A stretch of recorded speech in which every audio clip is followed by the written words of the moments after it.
So you're looking to get the best return on your money, ideally without any risk. My name is Andrew Neligan, and I'm afraid I'm here to disappoint you.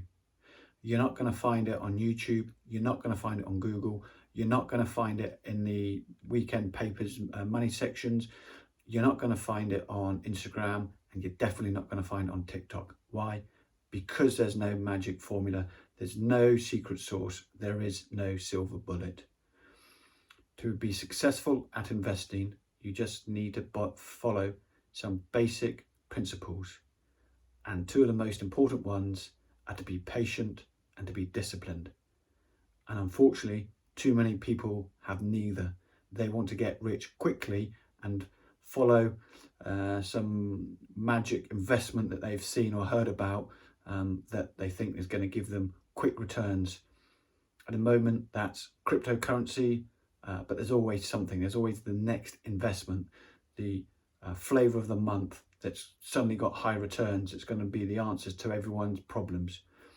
The problem with that is they're taking more risk than they understand, and that investment, that flavour of the month quickly turns sour and people lose all of their money. So to be successful, as I say, a few simple principles, starting with being patient and disciplined, but also to know what you need your money to do for you, for your own unique purposes. It doesn't matter what your friend, colleague, brother-in-law, guy down the pub, golf partner is doing with their money and the success they're having, because they're playing a wholly different game and they might be playing the wrong game. And if they're successful this month, they might have a terrible time next month and you just won't hear about it. So work out your priorities. What do you want to do in your lifetime?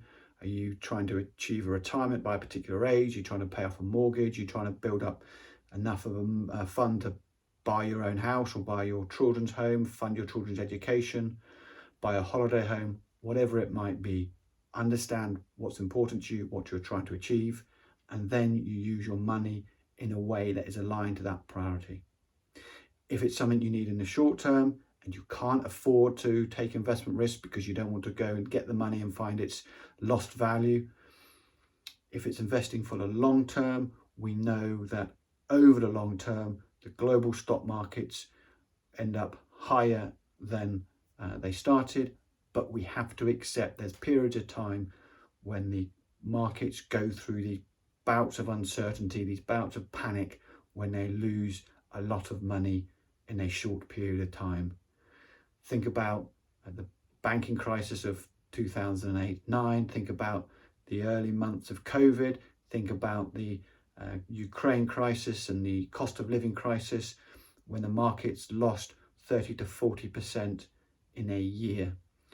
If you've put your money away expecting a short return, high return over a short period of time, you're going to be very disappointed. But if you know that that's how markets operate and you're in it for the long run, then you'll do the right thing when we have these periods of uncertainty, these periods of volatility. You'll stay in the game knowing that a recovery will come sooner or later. Also know that unlike in other areas of life, the more you pay for something, the more you get. In investing, the opposite is true. Evidence shows that cost is the biggest determinant of the return that you will get. The more you pay for your investment means there's less return for you to enjoy. And don't buy into the belief that any one firm or star fund manager can give you consistent returns above the market, because again, academic evidence tells us that just isn't the case. Someone might look like they're doing a really good job over a short period of time, but over that next period of time, they'll just look bang average.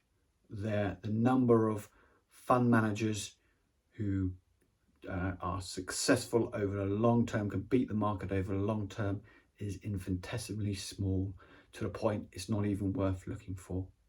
You're best to spread your money over a diverse range of different assets globally.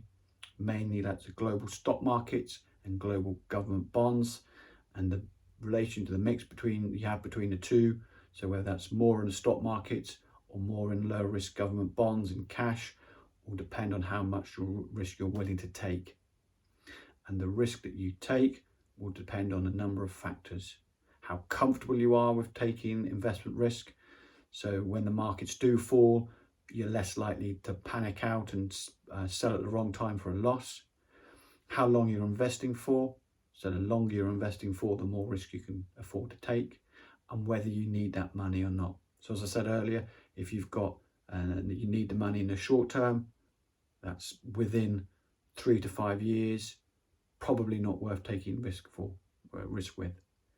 But if you've got spare money you don't need because you've got a high level of income that meets your day-to-day costs, particularly in retirement, then you know you can afford to take a little bit more risk with your investments because you're not reliant upon the value of those investments to meet your daily living needs. So if you can follow those simple principles and know that you can invest calmly with patience and discipline over the long term, then that's the surest way to be successful. As I said, my name is Andrew Neligan. If you like this video, please do click on the like button. If you want to receive them on a regular basis as I upload them, click subscribe. Please do comment if you think I'm completely wrong on this. Let me know. If you think I'm right, let me know. If you've got positive or negative experiences, please share with others in the comments section as well. Thank you for taking the time to listen.